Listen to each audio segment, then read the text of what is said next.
If you've been going around the good old internet looking for the right podcast to fulfill your New York Yankees needs, well, I'll be the first to deliver the good news to you. You have found it. Here on Yapping Yankees with me, your host, Mike Scudero, you and I will be discussing the latest news, takes, and talk throughout the entire Yankee universe. Oh, and there may be some ranting on my behalf. Yeah. Anyway, what do you say we get to it? Let's get to yapping! Well, hello there, my fellow Yankee fans, and welcome to episode 195 of the Yapping Yankees podcast, where we yap about the Yanks and nothing but those Yanks. As always, I am your host, Mike Scudero, here on the 17th day of September in the year 2023. What is up, everyone? Overcast Sunday here in New York. I hope you're all doing well today. It's nice to be back here for 2 Sundays in a row. It's the first time in a little while that's happening because of my Italy vacation and then the trip that my girlfriend and I took to Lake George a couple of weekends ago. So it's nice to actually be doing 2 episodes in a row for the first time in a little bit.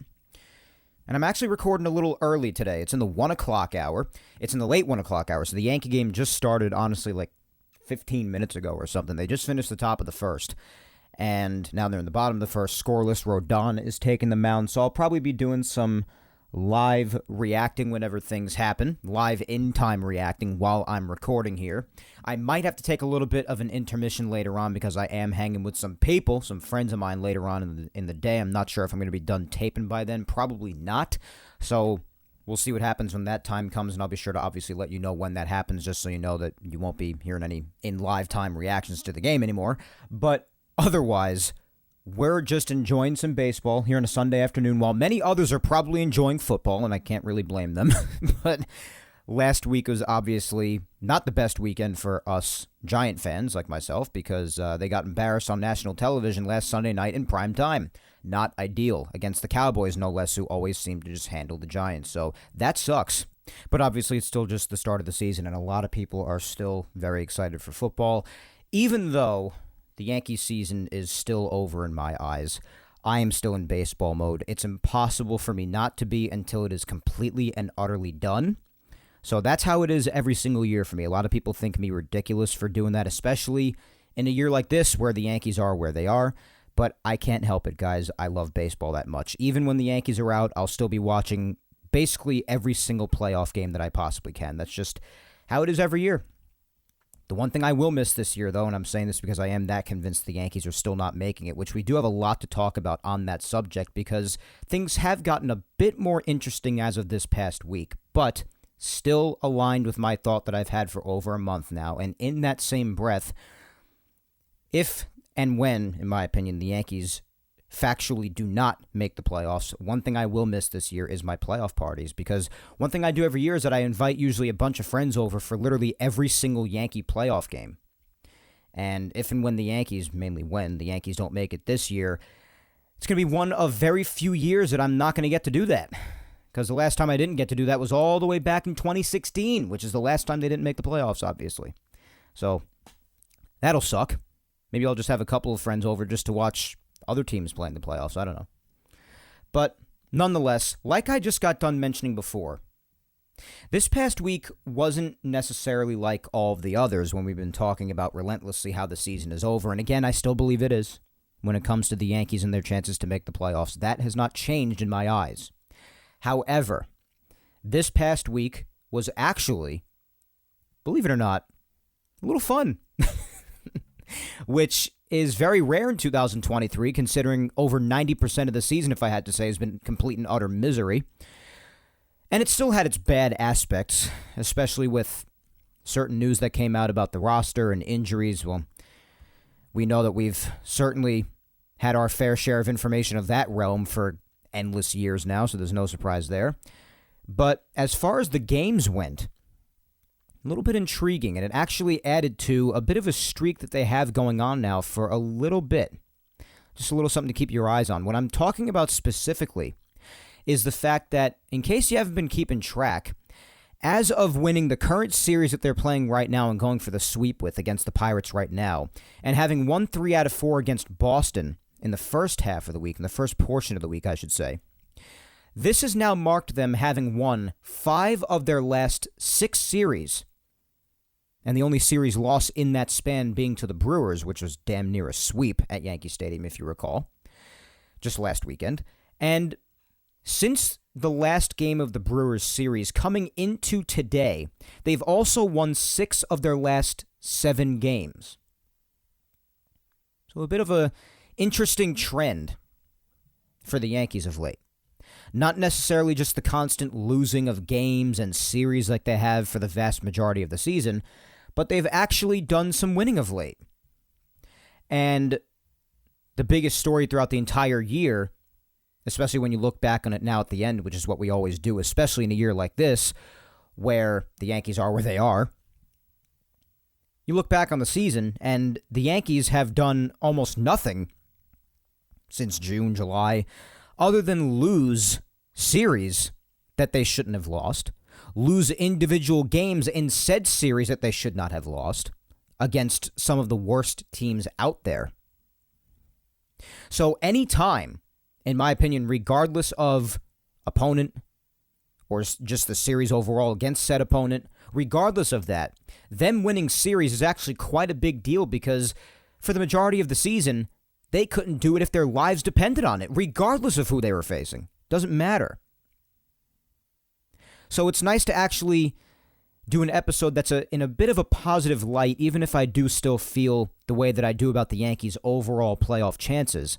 It's still nice to be able to put a bit of a positive spin on what actually happened this past week on a particular Yapping Yankees episode, because that has not been able to happen a lot this year at all. So it is very nice in that sense. Just paying attention to TV now because the Pirates just got a leadoff double in the bottom of the third, I think it is, yeah. Rodon's been pitching pretty well up until now, so hopefully you can keep him off the board. But regardless, in any event, regardless of opponent and which opponent it is in which series, you've got to still at least have a little bit of a smile on your face, even if you do have a bleak outlook on the Yankees' playoff chances.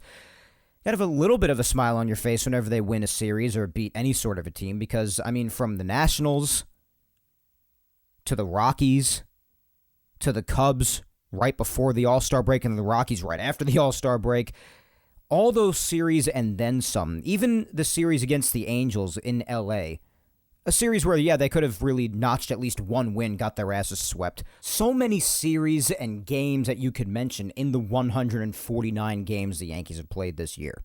Today being game number 150, believe it or not. So after today, there's only going to be 12 games left, which is nuts. And you look at the wild card standings, and this is where what I mentioned before comes into play, where I mentioned things have actually gotten a little bit more interesting as of this past week, despite someone like myself still feeling the way that I do about the Yankees' playoff chances, but you have to admit things have gotten at least a little bit more interesting, because the Yankees lessened their deficit in the wild card race to 6 games now, behind the third wild card team at the moment in the Blue Jays. Now, things are constantly shifting in the wild card race right now because the Texas Rangers have the second wild card, and they're only a half a game better than the Blue Jays, and the Seattle Mariners are a half a game worse than the Blue Jays, fighting for that third wild card spot that the Blue Jays currently possess. So, those are the main 3 over the Yankees right now, and they're all within a half a game or a game of each other. And the Rangers and the Mariners, of course, share a division, so they're also fighting constantly for second place in the AL West, while the Astros are also, right now at this very moment, only a half a game better than the Rangers. So the AL West is nuts right now, which is also leading to that second and third wild card spot being constantly flip-flopped between the Rangers and the Mariners, and also the Blue Jays, who are also fighting for it, and the Yankees if they could get close enough. One problem is that there's still 6 games to make up with only 12 games to go after this. So it could be maybe 5 games after this, so 12 games left to go, because today's action is not yet completed. So technically, as of right now, it's 6 games to go with 13 games left because action has not been completed today. But it's still obviously highly unlikely that the Yankees accomplish this, because for this to happen, they'd have to win virtually every single game going forward, maybe with the exception of a couple if they're lucky. And the main opponent they have in front of them 6 more times still, and this is what's got everybody talking mainly, is the fact that they still have the Blue Jays coming up. The Blue Jays are 6 games ahead of them in this wild card race, and the Yankees face them 6 more times. So it would really be good for the Yankees if they actually want to be taken seriously in this whole thing to absolutely manhandle them. And to be honest, that's the only way that they even have a remote chance at this, because if they don't at least manhandle the Blue Jays, they still got 2 other teams they have to overcome in the Rangers and the Mariners, who don't have the best of schedules coming up, and they also face each other a few more times, so that should help them maybe wreck each other's chances a little bit and maybe allow the Yankees to sneak up on them a bit as well. But again, this doesn't really happen anyway unless they absolutely manhandle the Blue Jays. That's the main perspective going forward. They face the Blue Jays right after this current series against the Pirates is done for 3 games in the Bronx. And they face a tough Diamondbacks team. Not the best in the world Diamondbacks team, but they are an over 500 team, so they're not an absolute pushover. They face them next weekend. And after that, they face the Blue Jays again at Rogers Center. And unfortunately, they have a very easy series in Kansas City to finish off the season in the Royals. In Kansas City, the Yankees have. And then the season's over, guys. It's that close.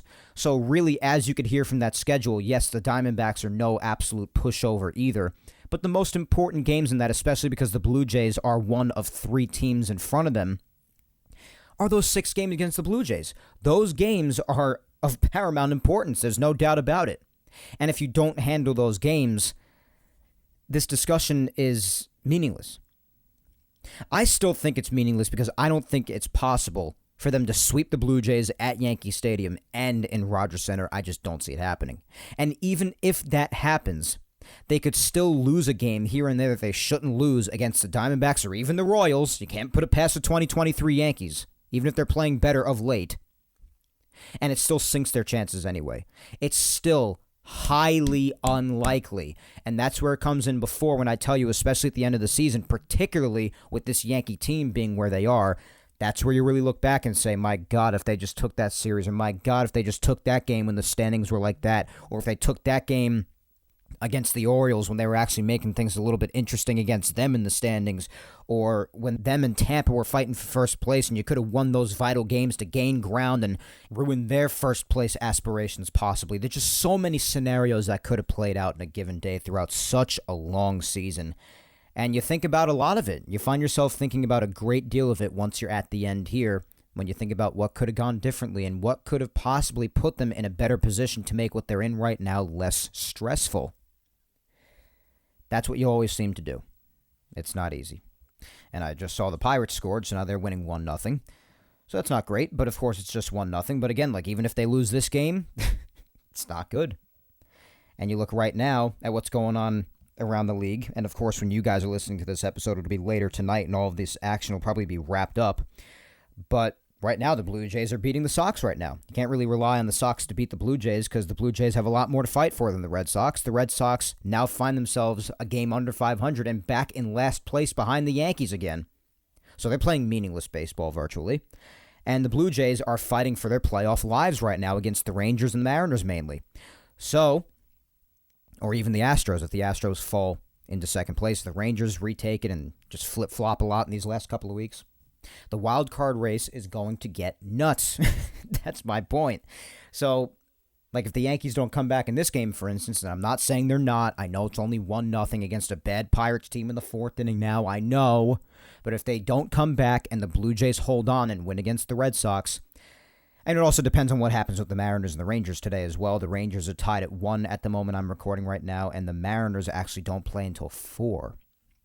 But depending on what happens with them as well, let's say they all win their respective games and everything stays the same, the Yankees will be 7 games behind the Blue Jays for the 3rd wild card, with 6 matchups to go against them and only 12 games to go, and it just gets that much more unlikely. So it's a very touch-and-go situation. That's my point. So the Yankees put themselves in this position for losing all those games and all those series that they should not have lost throughout the year. That's what happens. That's why throughout the season, even if they do lose crucial games, even in months like April and May, while I'm not as upset about them as the vital games they lose in a playoff race later in the year, sometimes you do say, oh my God, that could be a game that they really just look back on and say, my God, if only we just won that game 5 months later. That happens quite a bit. And now you have an endless selection of those when it comes to this year. That's the position they put themselves in. And you know that you're just going to get all of the excuses after the season's over. What if Judge didn't hurt his toe? What if Rizzo didn't have his concussion thing? What if Rodon worked out? What if Jason Dominguez here at the end after a dominant first week didn't tear his UCL, which is a pitcher's injury mainly? What if Nestor didn't deal with his health problems? What if certain arms in the bullpen were healthier, like Jonathan Loaisiga, who has hit the IL again, by the way, which we'll hit on in news in just a bit? The list can go on and on and on with the excuses that the Yankees can and likely will make after the season's over, regardless of whether or not they're fair. But the fact of the matter is they still put themselves in this position where they did still have a roster, no matter how damaged it was, that should have beaten the teams that they had disgracefully lost to throughout the season that I mentioned before. I don't care how many people were hurt at those certain times. You shouldn't be losing series to teams like the Nationals or the Rockies or the Cubs before the break. You could go on and on and on, guys. They didn't win a series for months at one point. So pick your poison here. Just take your pick on which series you want to talk about that they shouldn't have lost. And if they actually did win, maybe could have had them in a bit of a better position where some of this discussion right now held a little bit more water. And might actually be catching some people's attention and not so desperate to flee to football in week 1. So that's really where they find themselves at, guys. Is it a bit more interesting as of this past week because of the winning that they've done regardless of opponent, even if their opponents aren't the best? Yeah, it has been a bit more interesting. Have they gotten a little bit more close in the wild card race? Yeah, they have as a result of it. But do I feel like the season has a chance of continuing and the Yankees making the playoffs? I still unfortunately don't, because a lot still has to happen, as I've expressed. Oh boy, and just, oh my goodness. The Pirates just hit another home run, and you'll never believe who it was. Miguel freaking Andujar. Oh, that's annoying. That's annoying in a game that is really important. If you're delusional enough to think that the season has a chance, respectfully. Just a former Yankee doing that always sucks. Well, yeah, the Pirates are winning 2-0 now. That stinks. So hopefully the Yankees can pull this one out, because again, if they don't, it's just that much less likely that they have a chance at anything. Not that I believe they have a chance in the first place. Mathematically, they're not out of it yet, so some people may take to social media or the comments underneath this video or audio file, depending on which platform you're listening to this show on right now, and call me negative or pessimistic or whatever. But I just go off the evidence of what I see in the games, guys. I don't know what to tell you. And I'm very realistic about what has to happen for this potential scenario to become a reality. The Yankees actually somehow miraculously making the playoffs in 2023. It's just too unlikely. I'm sorry. Especially if they lose today. This would be, again, even though they would have taken the series if they lose today, they'll have won 2 out of 3 in Pittsburgh. It'll be another really bad loss, because the Yankees have put themselves in a position right now, and you best believe they're out there still hoping they can make the playoffs. It's kind of the mentality you have to have. But to have any shot at things, you absolutely cannot afford to be losing much of any games anymore, period, let alone a single game to a team like the Pirates. You can't. Because then after this, you have to worry about really having to virtually sweep the Blue Jays. Could they win a series against them? Yeah, even that'll be extremely tough, but sweep is a tall ask. That's an even taller ask than winning the series. And they'll have to do that twice, once on the road, in the following week. Just not on their side, guys. It's not on their side. It's not looking great. You know what else wasn't looking or sounding too great this past week was the injury and roster news that came through for the Yankees. So why don't we get to Yankees news and talk about what happened this past week in injury and roster stuff, because A lot happened that if you even missed one thing, because so much has happened that you might have missed something. So this is what this segment is mainly for, with injury and roster news, just to keep you up to date, even if you already know about it, or who knows, maybe you could have possibly missed something, because life goes on. We're all busy doing stuff each week, I would like to think, and maybe something escaped you. I mean, sometimes leading up to the show, I make sure I cover absolutely anything and everything that has come out in the news up to the time that I record for the show each week. But during the week, some things will even skip past me, and I'll just look through all of Yankees news before I record just to make sure I hammered out all of it, and sometimes I'll see that I have missed a thing or two. It happens. Life goes on. Some things escape you. But this is what it's for in case that happens to you as well. First up, we'll start going all the way back to last Sunday, right after I finished recording, because obviously we all know how devastated I and the entire Yankee community was, or were, following the Dominguez news that came out last Sunday. Literally while I was recording, broke the news about an hour into the show that it wasn't just elbow inflammation and a possible day-to-day injury, that it was in fact a torn UCL, and that he can miss a bunch of months and it could even impact his 2024 season. And I was calculating how long it could possibly be into the 2024 season, how long it would take for him to come back and revamp up. Oh my God, it was a mess. Absolutely beside myself, even though my expectations for the playoffs still were not there. It's still unbelievably devastating news, because last couple of weeks we were just trying to find any and all positives that we possibly could for the rest of the season, and the biggest one probably being, aside from Garrett Cole winning the Cy Young, was the kids. And now you're seeing the kids even go down with injuries, so you're trying to just find anything you can to hang your hat on and be like, yeah, this is the reason why I'm coming back to watch the game today, even if the Yankees are virtually dead this year. And even that started to fade away when the news about Dominguez came out, and it was just unfreaking believable how much it felt like the baseball gods hate the Yankees, especially when it comes to injuries.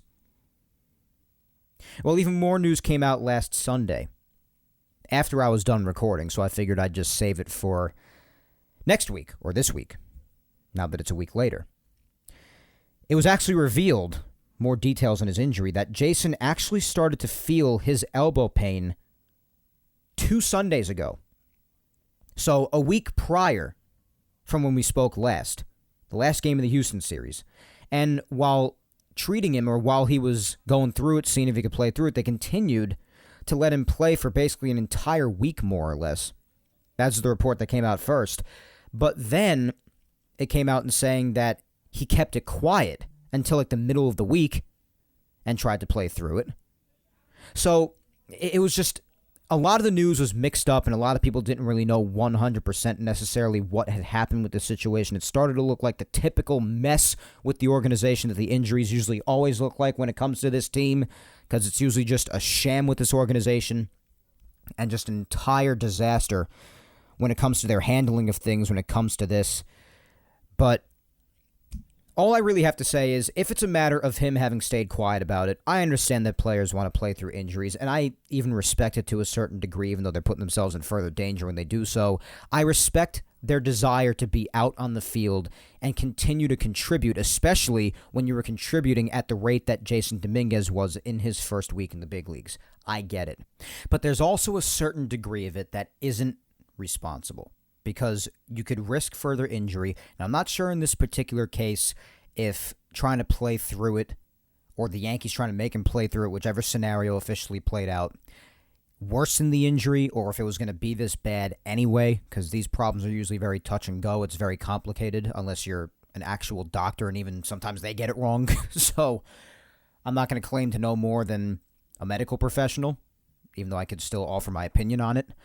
But regardless, it's still the responsible thing to do, and I've said this at all times, to at least report what you're feeling, and if you think there's even a remote chance of it becoming a colossal injury, then just do the responsible thing. Because then it just ends up making it look really bad. I mean, the main situation that people are bringing up amongst this, because, you know, the medical staff, which definitely deserves the scrutiny it gets, I think, and all the people involved, all the doctors involved, the organization at large that overlooks the players and their injuries.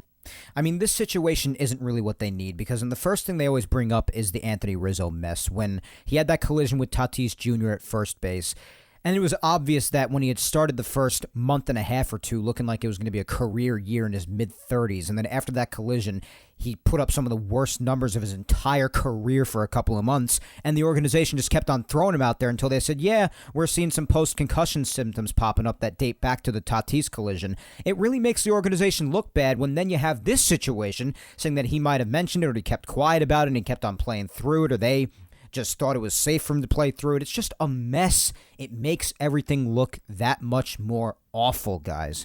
So from that look, from an optics perspective, and just from the player's personal perspective, just as a matter of responsibility and doing what's best long term, you gotta just mention it and just do what's best and just maybe sit it out and do further evaluation and just see what the deal is.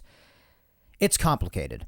It's probably from a case-by-case basis, very complicated, and not really knowing 100% how to always handle it, but it's just really crappy when you hear about this situation playing out again, where he might have stayed quiet about it, or the organization might have thought that it was okay for him to play through it. It's a mess. It's a whole big mess with this injury saga that's happened for years now, even just aside from this year alone, where it has continued at a spectacular rate, an incomprehensible rate. But here we are. But it was announced, in fact, again, going back to last week, that he still does have that torn UCL problem. He was being evaluated by doctors more this past week instead of just going for the surgery right away. I believe he has gotten, or if he hasn't gotten it yet, he will get it very soon, the surgery. And now they were saying it could be anywhere from like 8 to 10 months, which is pretty wild considering that Jeff Passan originally put the tweet up when it first happened that it could take him anywhere from like 5 to 6, and his 2024 season might not be really impacted much, if at all, because he is still just a position player. But I don't know. Now it could be 8 to 10 months. Maybe they're saying that just to cover their bases, pun intended, I guess, or just to not really give false hope. If you put out a timetable that's sooner than that, and then it turns out to be longer, and you make yourselves look that much worse from an optics perspective, or I don't really know what the deal is, but I thought it would definitely be sooner than 8 to 10 months when it comes to a position player. I'm still baffled as to what really could have done it.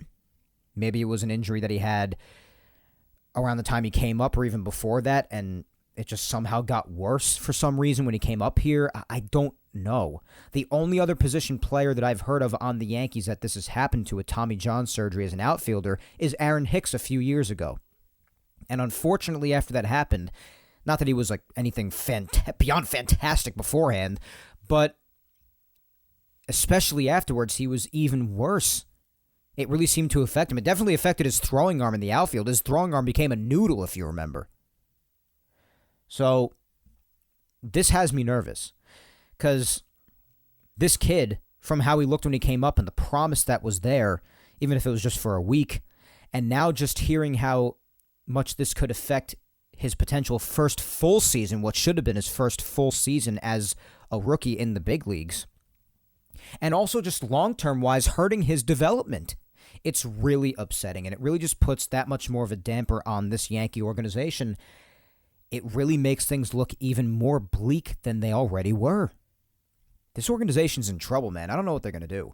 They're going to have some hell of a winter to really turn this thing around, because I don't, especially with this Jason Dominguez news now, 8 to 10 months, you're placing him around the halfway point of next season at that point.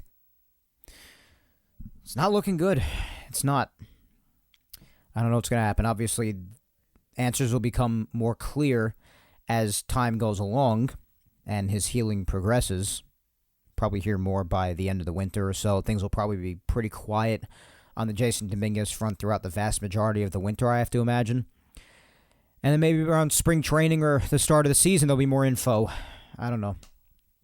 It's just a really crappy situation. I'm still in utter disbelief about it. But anyways, they did end up officially putting him on the injured list after all. And as a result of it, on Monday, they finally did decide to recall Estevan Florial and give him another chance. Because, I mean, what do they have to lose at this point? He had to be re-added to the 40-man, obviously, because they DFA'd him months ago, but then he was brought back because nobody claimed him. And that sort of a thing, putting him on DFAing. When you DFA someone, it takes him off the 40-man roster. So in order to come up, he had to be re-added. So they did do that. Re-signed him to a major league deal, brought him back up to the bigs on the 40-man. And also on Monday, along with that, since Florial's been back for 6 days now, it was also announced that Oswald Peraza was day-to-day with left knee inflammation, as if any more kids needed any more problems. That's what I was talking about.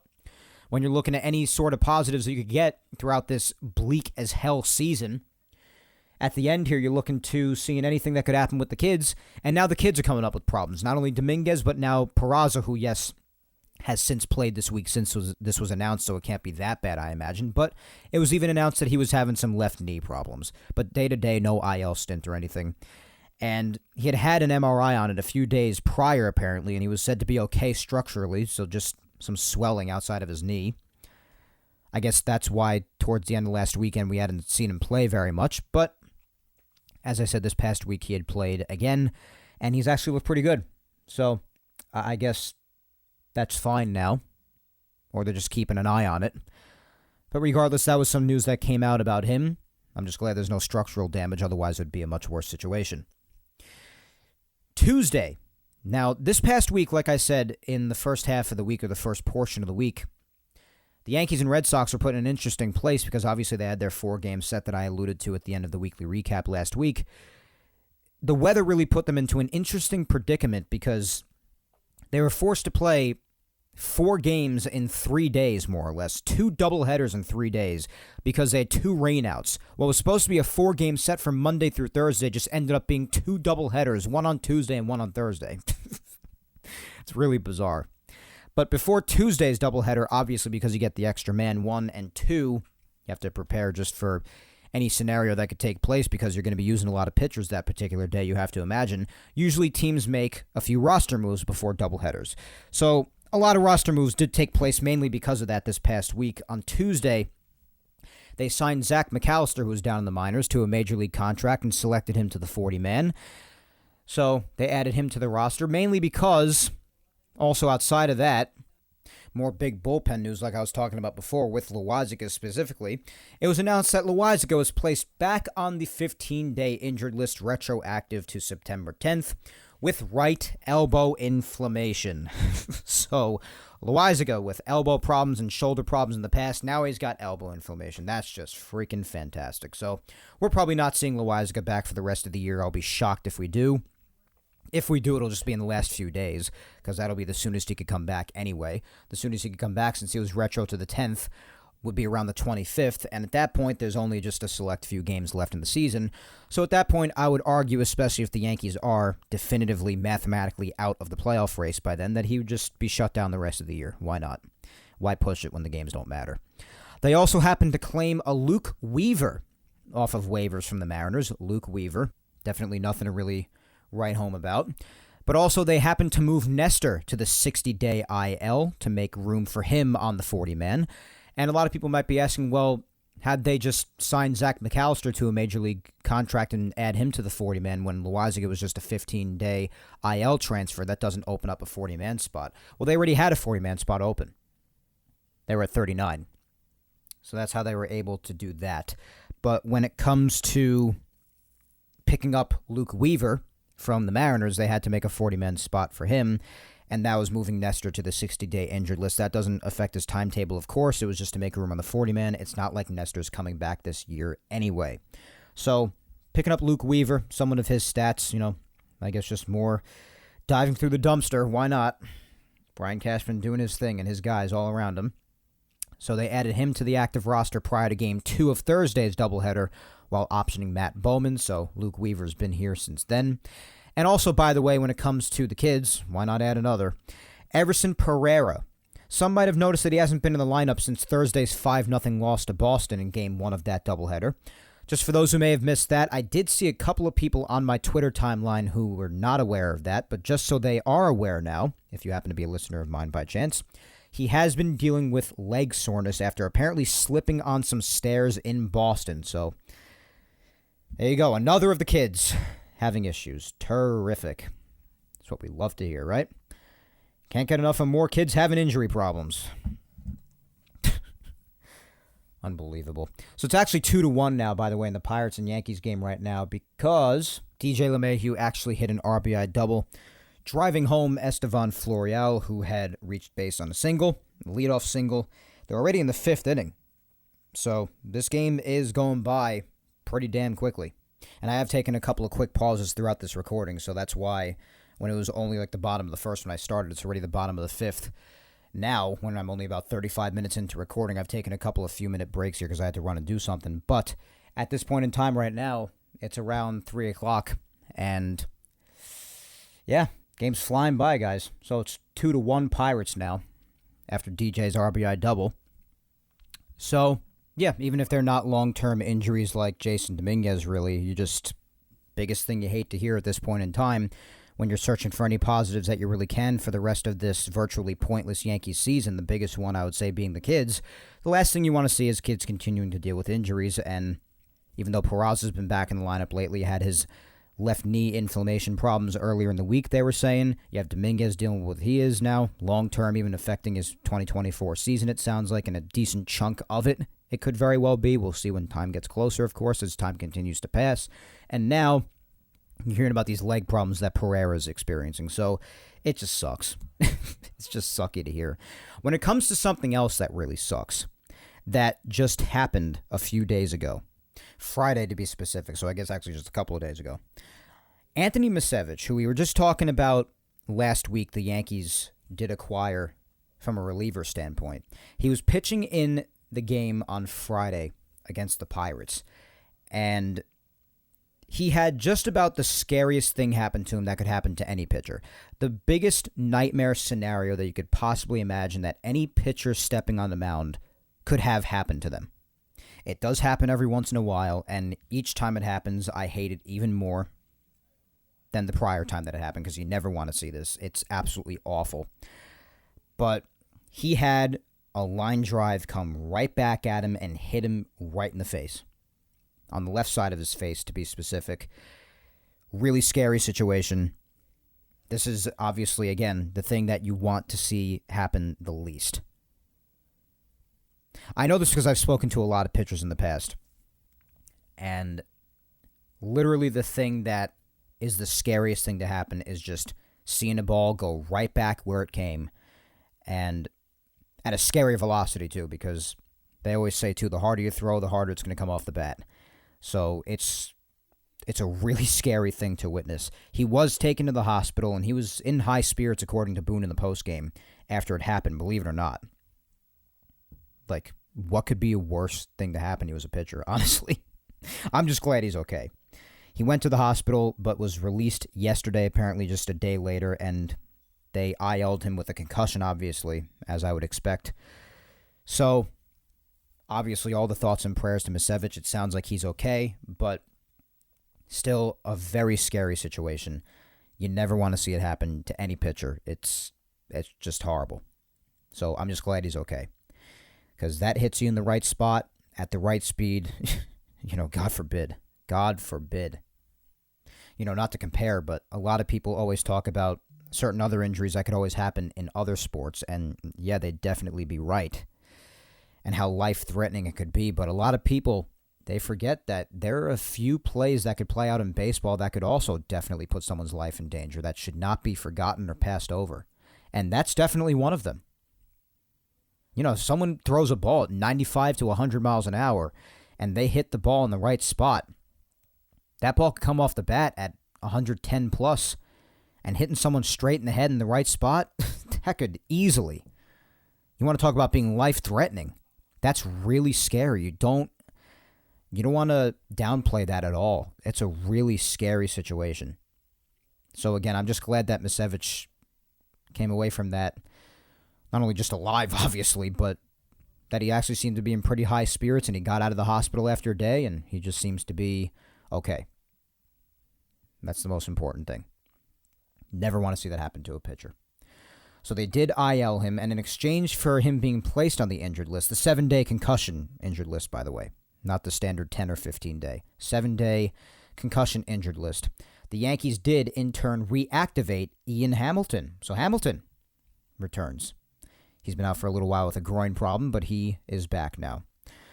So obviously, with all that being said, obviously another eventful week injury and roster-wise, as you could hear, as I said before. As if we haven't already had our fill of all of it an eternity ago, but Unfortunately, the baseball gods have made their hatred for us more than clear at this point, so who's surprised anymore? What is surprising, though, guys, is, again, regardless of how you feel about their playoff chances, like I still think, even though they're still mathematically in it, that it's just not going to happen, regardless of how you feel about that, what is still surprising, though, is, again, how the Yankees actually managed to have a good week this past week.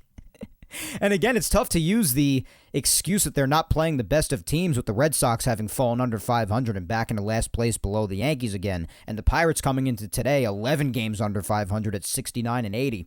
But like I've spoken about so much this episode and in weeks past, for a vast majority of the season, we know the Yankees have lost countless games and countless series to teams that were even worse than both of these teams. So it's tough to use that excuse, quite frankly, right now. So that still makes it surprising. I don't take it for granted at all because of that. In any event, though, let's recap it all. Strange first part of the week against the Sox due to the rain, like I said before, 2 doubleheaders in 3 days. And then the current Pirates series wrapping up today with the Yankees going for the sweep. So it's nice to actually be able to go through some positives when it comes to recapping this past week's play, because Lord only knows that this has not been a frequent occurrence this year, so let's get to it. We pick up from where we left off last Sunday, where the Yankees hilariously managed to salvage a game against the Brewers and prevent from being swept at Yankee Stadium. Yapping Yankees time machine, let's do it.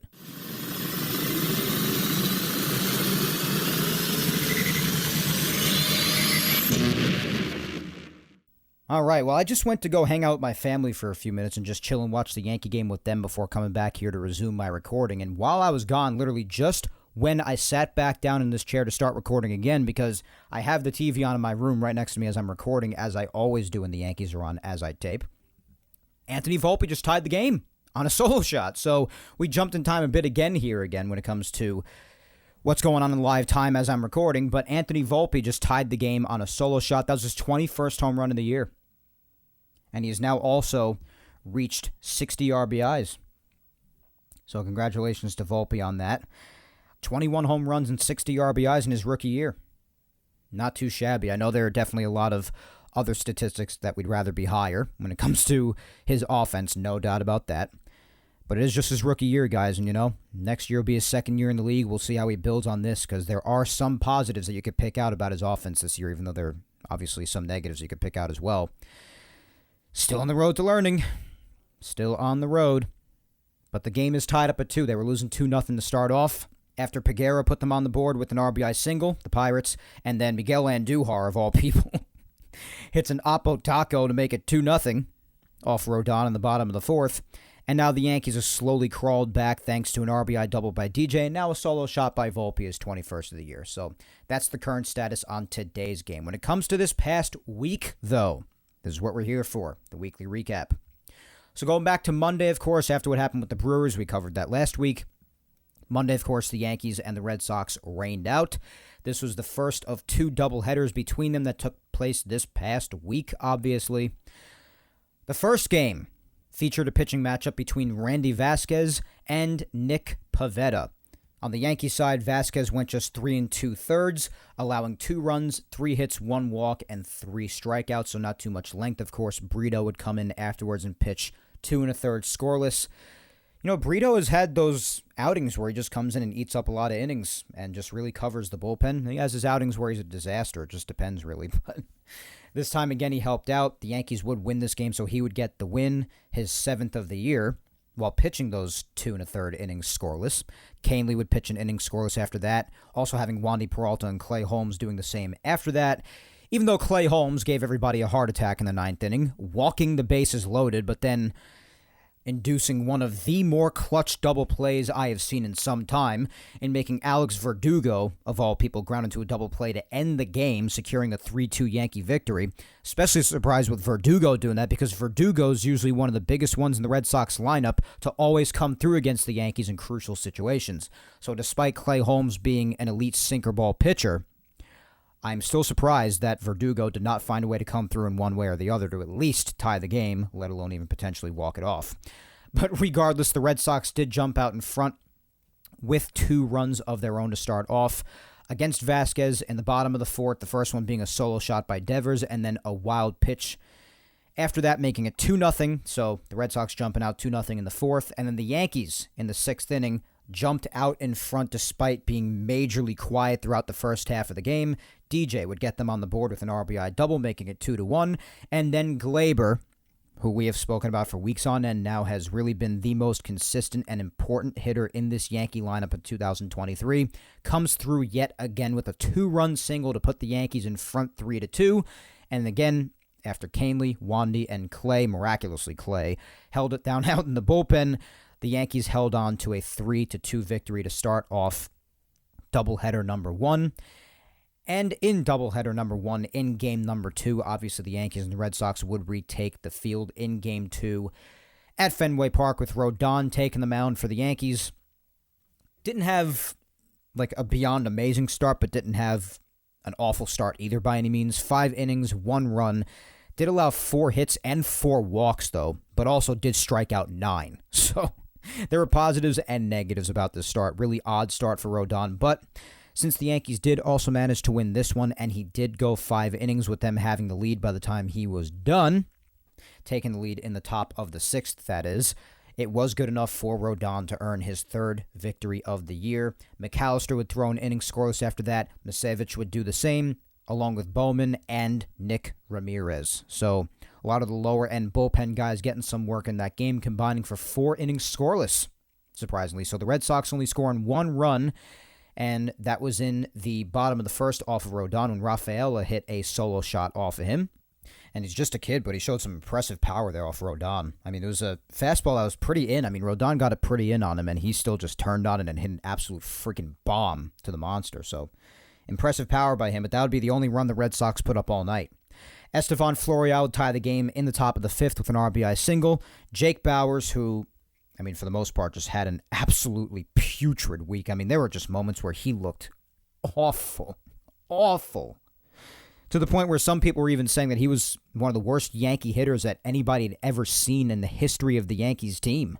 I mean, that is, oh, God. And I can't even totally disagree with them either. He looked that bad at times. It was really, really ugly. But he did manage to put them in the lead by grounding into a force out in the top of the 6th. So I guess that's a W, mini W. 2-1, and that's what ended up scoring Rodon the victory because he was done after the 5th, so they retook the lead before the next pitcher on the mound took the mound in McAllister. But then in the top of the 9th, the Yankees added on some needed insurance because, you know, in the bottom of the 9th with the bullpen the way it is, especially with Holmes and Wandy having already pitched and Canely in Game 1, you definitely feel more comfortable if the Yankees had more than just a 1-run lead going into the bottom of the 9th.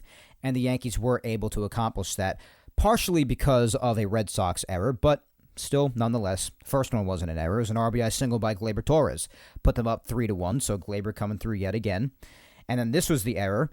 Catcher's interference by Connor Wong. One catcher to the other because Austin Wells was at the plate. So with Austin Wells at the dish, catcher's interference gave Austin Wells first base and drove home Everson Pereira. So that gave the Yankees a 4-1 lead, and that would be the final. Yankees win the first 2 games of the series and both games of the doubleheader, so they sweep doubleheader number 1.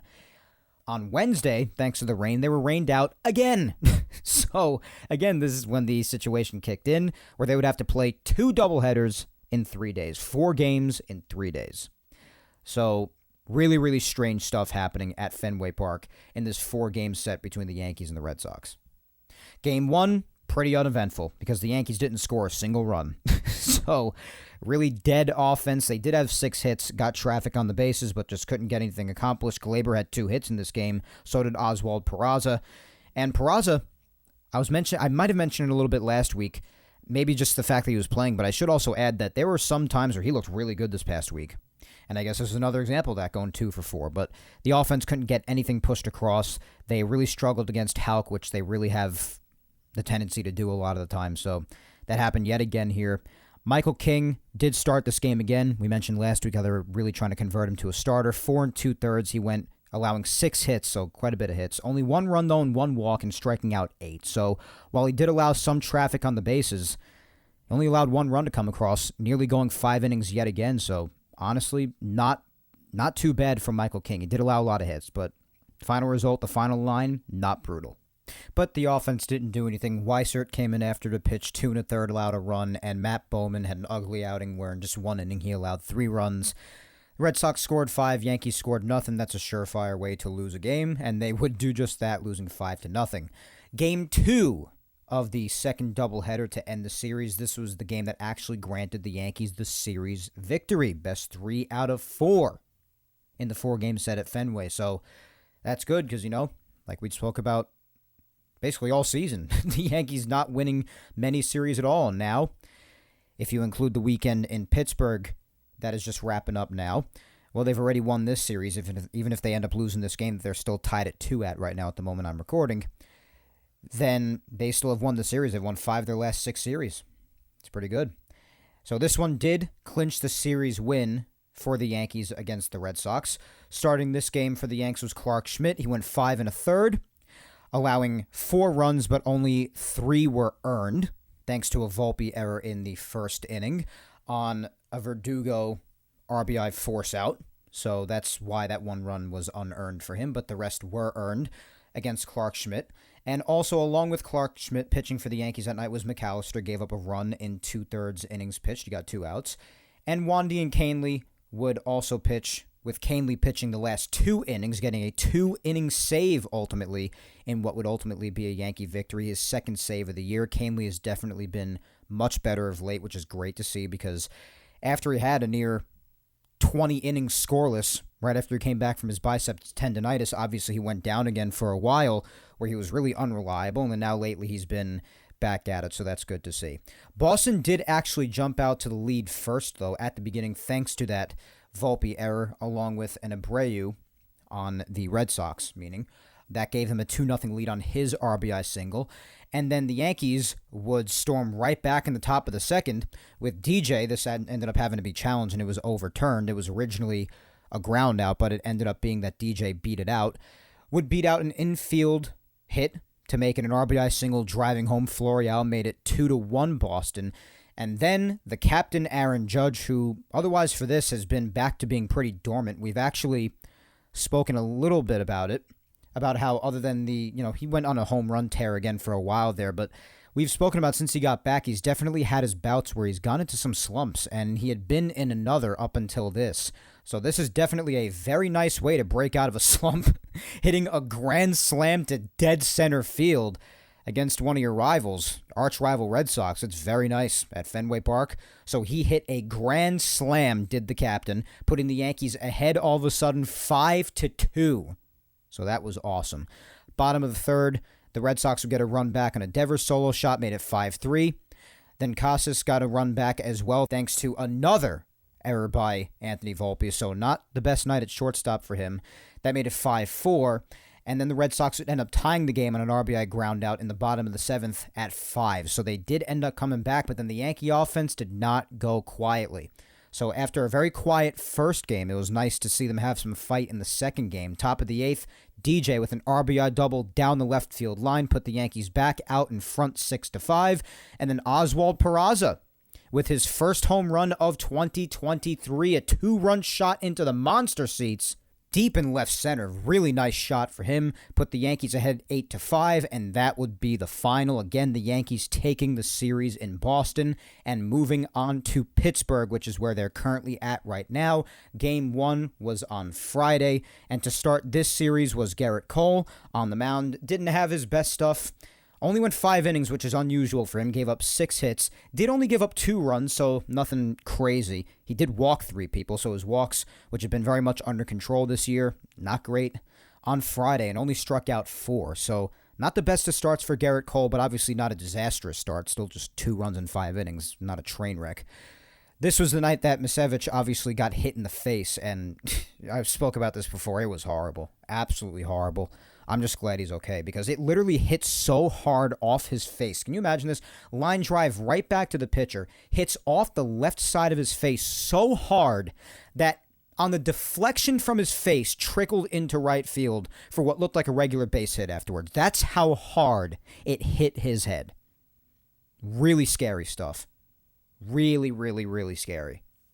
He unfortunately also did not have a good inning outside of that, only getting 2 outs and allowing 3 runs, which was really a shame because the Yankees had a 3-2 lead going into the bottom of the sixth when this happened after Cole had finished.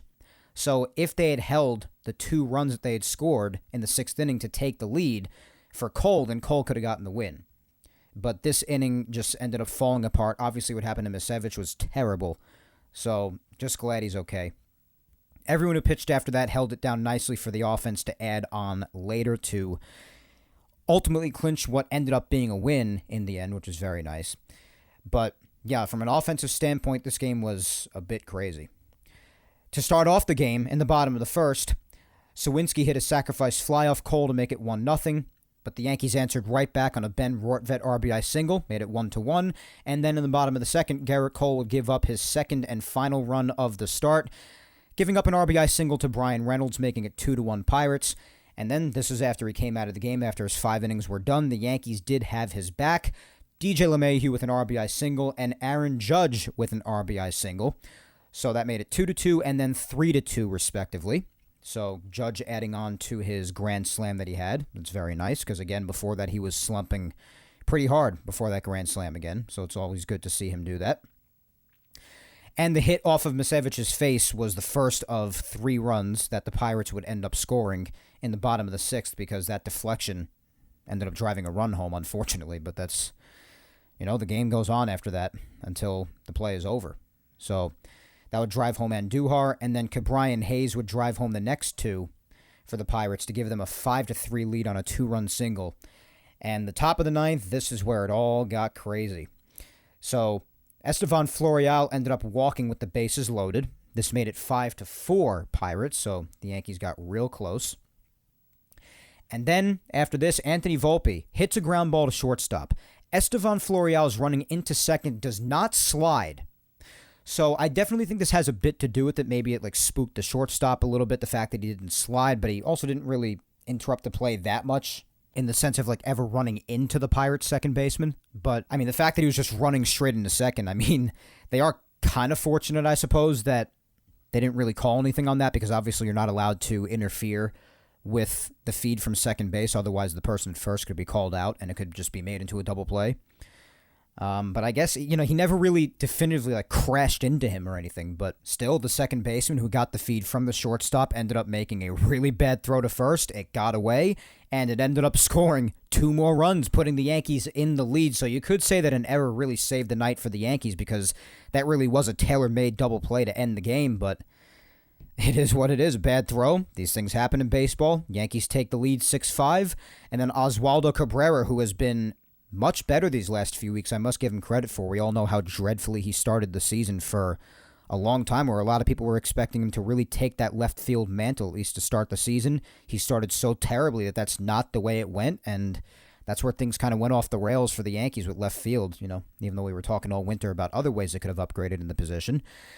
When it at least started, a lot of people were relying on Oswaldo, and it didn't go the way that any of us had hoped it would, but at least after that, as of now, for a little while now, he's turned it around. So he's been looking really good there, both at the plate and wherever they've asked him to play, whether it be infield or outfield. But at the plate, he's getting it done, and got it done again here. RBI single, added on an extra run for the Yankees, made it 7-5, and that was the final. So ultimately, the Yankees would end up grabbing a victory to start the series on what was a 4-run rally in the top of the 9th. Again, yes, partially helped along by an error, but again, these things happen. Yankees get a really nice win to start the series. And then there was last night, the second game against the Pirates. Taking the mound for the Yankees in this one to start was Luke Weaver. They gave the ball to him. Did not have the best of starts. 4 innings, 3 runs, 4 hits, 2 walks, 7 strikeouts. So he actually got a good amount of strikeouts, but not the best of starts. Didn't really give much length, obviously. Wasn't really intended to. I don't really think many of us expected much out of him. But then Brito came in afterwards and pitched the rest of the bulk of the game. 3 scoreless innings, striking out 3, not allowing any hits, walks, base runners, nothing. So that was another really good outing for Brito, and with what would end up being a win, him pitching during that would also give him the W, another win for him, 8 on the year now for Brito. Hamilton would also pitch an inning shutout after being reactivated, striking out 1, and Clay Holmes would pitch the bottom of the 9th, closing out the game for his 21st save of the year. When it comes to the offense, in the top of the first, Austin Wells got the scoring started with an RBI double, followed by a 2-run single by Estevan Florial, coming through in big situations where it matters here and there. Obviously, the numbers overall are not great, but in situations like this, when there's a big situation, he seems to come through. So, 3-0 after this, 2-run single. Pirates added on 2 more to bring it within 1 on a 2-run shot by Brian Reynolds to make it 3-2 after just the first inning. So that's when it got real interesting. Pirates answering right back. But the top of the third, the Yankees answered back themselves. Solo bomb by Giancarlo Stanton. An absolute laser into left field to give the Yankees a 4-2 lead. Pirates inched closer again after that on an Endy Rodriguez sacrifice fly, made it 4-3. But then the Yankees were able to seal the deal after that when they scored off a wild pitch. Aaron Judge scoring on that at the top of the 6th. And then Oswaldo hitting an absolute bomb down the right field line. A solo shot, his 5th home run of the year, making it 6-3 in the top of the 8th. And that would, of course, be the final. The Yankees win 6-3. And here we find ourselves today with them having a 76-73 record, playing their 150th game of the year.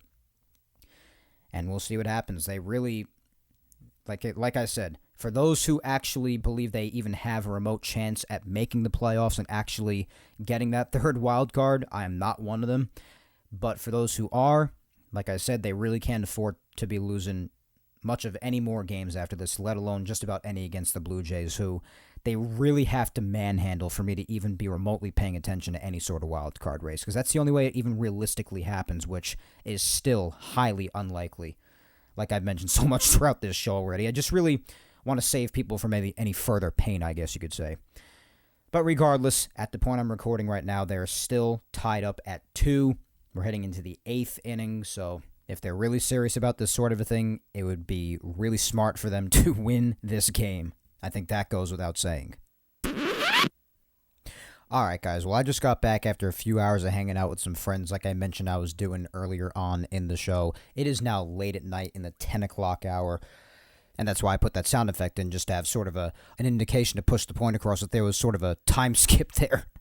So I know the end result to the Yankee game, to all the rest of the games throughout the league that you are now aware of listening to this episode. Obviously, the Yankees ended up losing the game, which is a huge blow to their playoff chances, as is each and every single loss that they take going forward now.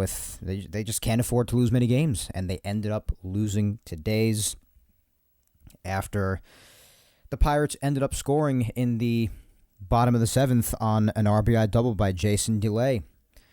And that was a very big blow that Rodon ended up giving up when he was actually making some really good progress and wrapping up what was not a bad start, 6 2/3.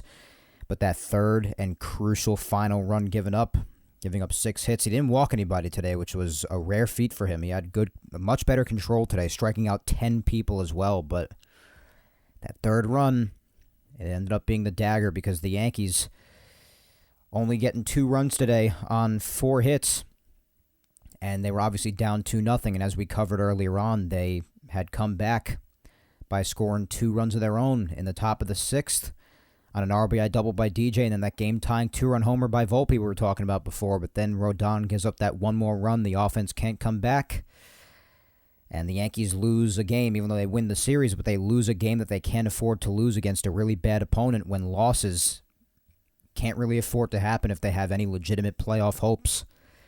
And they lose a bad one today. They have off tomorrow now. And going forward, obviously we have the 3 games against the Blue Jays, like I said. Tuesday, Wednesday, Thursday coming up this week. All games at 7:05 Eastern. The first one being pitched by Clark Schmidt on Tuesday. On Wednesday, taking the mound will be Michael King again. And then on Thursday, the 21st, Garrett Cole will return to the mound. He'll be facing Jose Barrios that day. And then Friday, they have the series against the Diamondbacks at Yankee Stadium. Friday night's game at 7:05, Saturday at 1:05, and Sunday at 1:35 when we speak again next Sunday, the 24th. So by next week, I mean, it should really even be a better look at the playoff picture with the wild card than we already have this week with the rest of the league. When you look at the other teams they have to overcome in teams like the Rangers and the Mariners, well, they each lost today. So the Blue Jays, we were talking about earlier how close they all were with each other in this wild card race. The Rangers, who were only a half a game better, now have the Blue Jays a half a game better since the Blue Jays won and the Rangers lost. And the Mariners, who also lost a game just overall, so now they're a game under now the third wild card team, the Texas Rangers. Blue Jays move into the second wild card. So now it's chasing the Rangers now, and this flip-flops every day, considering how close the Mariners, the Rangers, and the Blue Jays all are, as we were talking about earlier in the show. So the Rangers have the third wild card now. The Yankees are 6.5 back with 12 games left to play. It just continues to be more and more unlikely. I don't know, guys. I refuse to let myself be deluded into the fact that anything could happen. It's just not going to happen. I'm sorry.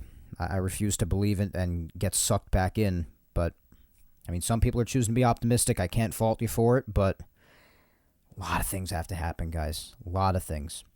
So I guess that's a perfect segue into the social media segment because, spoiler alert, that's basically exactly what it's about. It's a very simple, straightforward, open-ended question. Have the Yankees sucked you back in lately? If not, what will it take for them to do so, if even possible? So I'll get to your replies in a second. I mean, I've made it very clear throughout this whole show. No need to sound like a broken record as much. But I've made it very clear that I just do not think the Yankees are making the playoffs. They have not sucked me back in despite having a good past week because just too much has to happen. They have to absolutely, like I said before, manhandle the Blue Jays. They're not playing the Mariners or the Rangers anymore, so there are no head-to-head matchups against them to make things any easier potentially.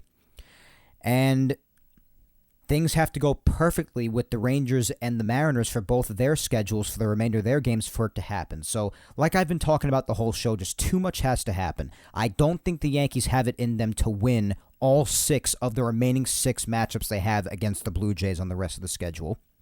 And the Mariners and the Rangers, things have to go perfectly right with them and their remaining schedules as well. So basically, it's almost like an entire galaxy's worth of planets have to perfectly align with each other for this to happen. And even at that point, it's not a 100% guarantee. Too many things have to happen, guys.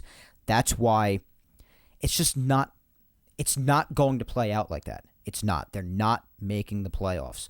I have been saying this since the first or second week of August. I've said the season's over, and I have stuck to it every single episode that I have done since then, including the Italy episode over a month ago. And now it's just becoming more and more of a reality as the games continue to pass. They cannot afford to lose very many games at all for the rest of the schedule. And despite winning the series, they managed to lose another game today against the Pirates, a team that they absolutely had to sweep.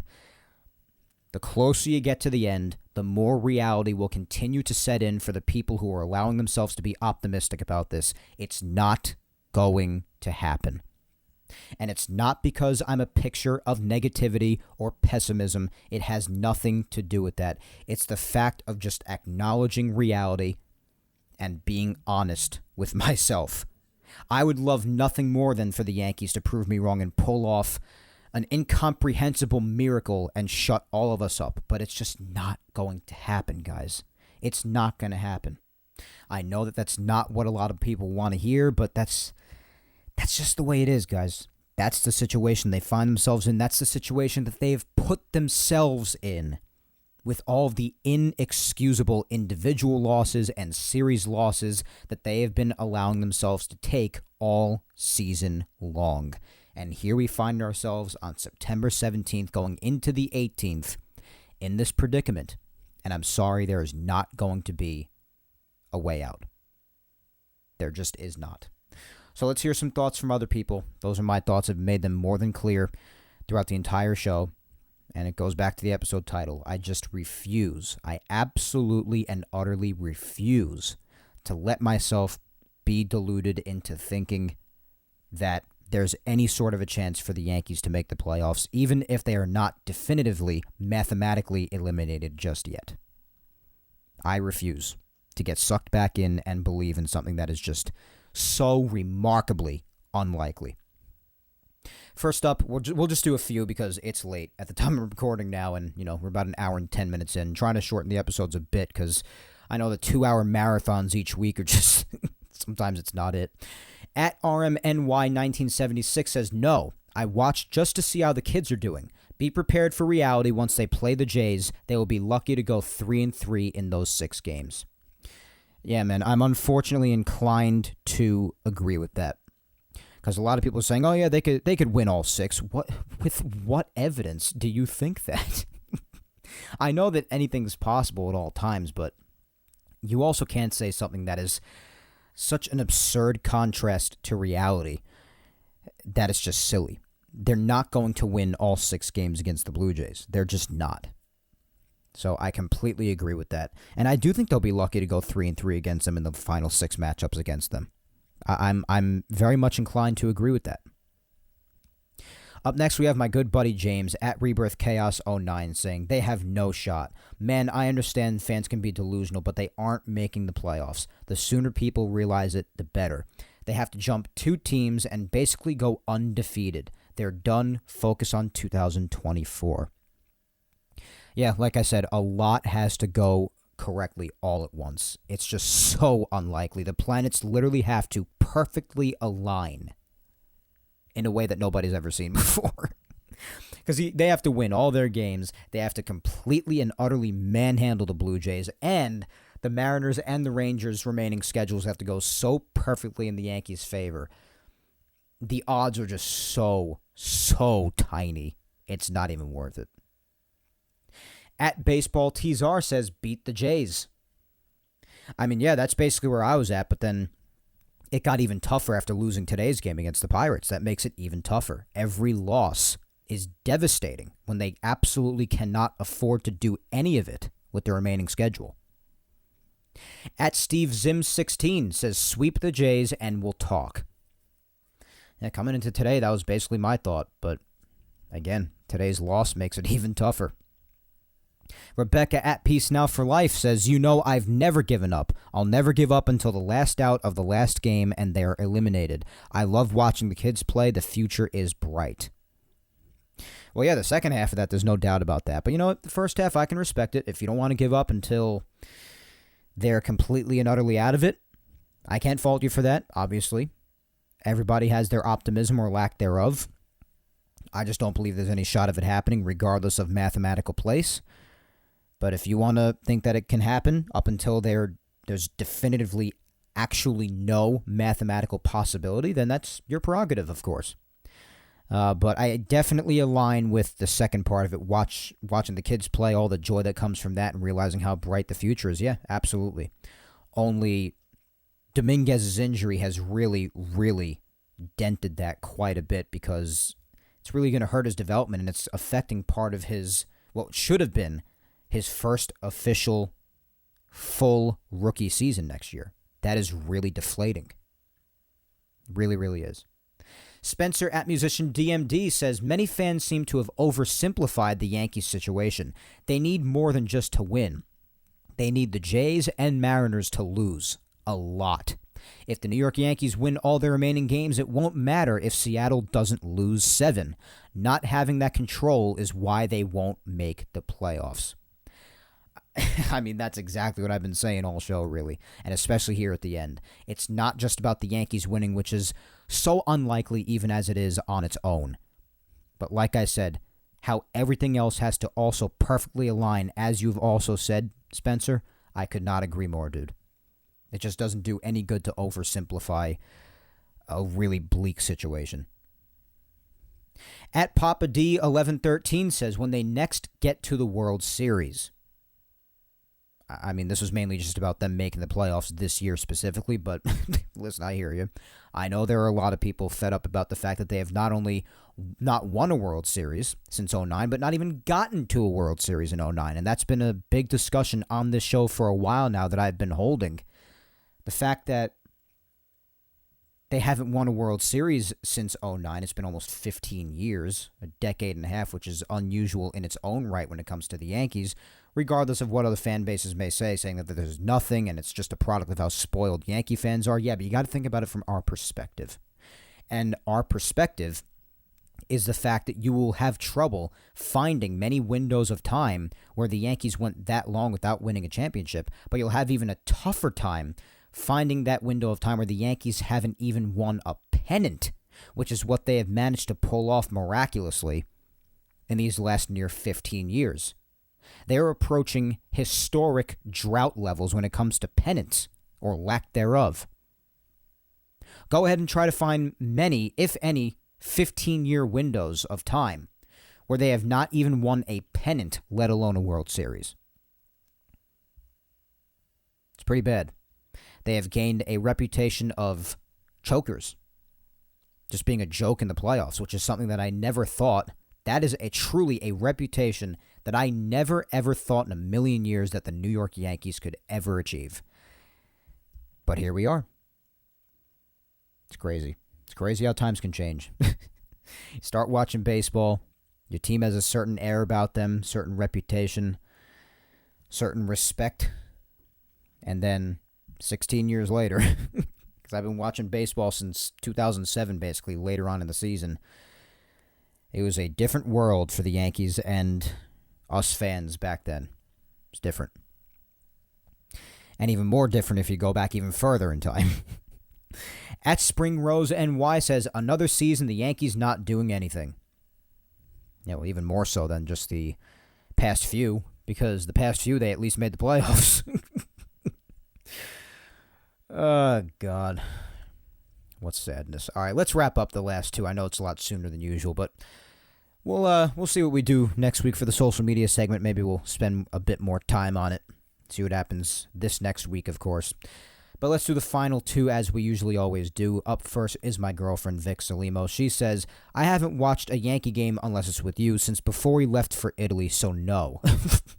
Yeah, that's true. It's really sad to be so turned off by your favorite sport. It's not all about the winning, it's about the fight. They just don't have the fire in them anymore, and it's sickening. Well, yeah, really outside of this last week, really. I mean, most of the season, they've been playing flat. You're right. That's the way it's been for the vast majority of the season. You've just seen them have absolutely no spirit, no guts. I mean, it's something that you don't see very often. It's that, like you said, that's really what's more upsetting than anything, and you're right. Everybody loses in sports, in life. You're not always going to be the champion. You're not always going to find yourself on top. That's part of life. But at least don't roll over and give no fight at all. That's just pathetic, especially if you're the New York Yankees. So I totally hear you, Vic. That's where it gets really irritating, especially when you're talking about the Yankees here. Totally understand that. Last but certainly not least is my mom, Julia Gina Scudero, and she says, Hi, Mike. Hi, Mom. I actually feel better about the Yankees now that we see hope in the kids. Even with Dominguez hurt mysteriously with an injury that usually has nothing to do with his position, I believe that he will be on the roster next year as soon as he's ready. I'll just be happy this year if they finish above 500, honestly. If they got into the playoffs, it would be amazing, but I think it is very unlikely. We shall see. Do you agree? Yeah, I do agree. I mean, if they finish above 500, great, but I mean, I don't really see the worth in it. What, just to say that you had another winning season for another year in a row to add on to the other 3 decades? What's the point? You're not going anywhere. I mean, a lot of people will call me crazy for like, oh, you'd rather finish under 500? No, I wouldn't rather it. But I'm not going to put like all my energy and all my fuel into finishing over 500 if it doesn't mean anything. Like if you do, that's great, of course. You'd rather have a winning season than a losing season. But I'm not going to be tempted to nosedive off my roof if they finish under 500. Because even if they finished a game or two over 500, if they don't make the playoffs and there's nothing to come of the season, who freaking cares? Like, I don't know. I don't know if I'm alone on that, but that's just how I feel. Like, if finishing over 500 was the determining factor about making the playoffs or not, that's a different story. But if it's not, then who cares? Either way, it doesn't really matter. This team doesn't deserve to really finish over 500 with the way they played for most of the season, quite frankly. So that's just how I feel about it. And who knows? I mean, as long as there's no playoffs involved either way, above or under 500, if they finish under 500 and that actually sparks at least a little bit of change in this organization, then whatever. Whatever, you know? You can't finish over 500 forever. They've done that for over 3 decades now already. So It's going to happen again someday. So if it has to happen again someday, might as well be now. That's what most of the season is really described. That's the vibe that it's given off. That's the vibe that they've given off with their gameplay, or lack thereof, throughout this year. So yeah, I guess I'll definitely be happier if they finish over 500 than if they finish under. But it's not the end-all, be-all for me. The season's already shot. But yeah, the Dominguez injury, yeah, like I said, I would also myself love to know what really did that. I mean, like I said, the only other Yankee position player who I've heard of really get that, especially just in the last few years alone, is Aaron Hicks. I mean, it's not too common that you hear too many position players having to get that. It's primarily, of course, a pitcher's injury, primarily. There have been position players who have gotten it, of course. It's just not a fraction as common as it is with pitchers. Because obviously pitchers are the ones straining their arms on a regular basis. So it's completely different. So it's just really baffling. I mean, who knows how much of 2024 it'll specifically impact. Like I said, we'll probably get more answers as time draws closer for Dominguez, but it's just a depressing situation. It really is. But yeah, the kids are really the main thing to look forward to. That and Garrett winning a Cy Young, as we've spoken about, with trying to find any sort of meaning in this suffering that's gone on throughout most of the season. As the season continues to just get closer and closer to being over, those are the things you look to really try to salvage any positives you can before it ends.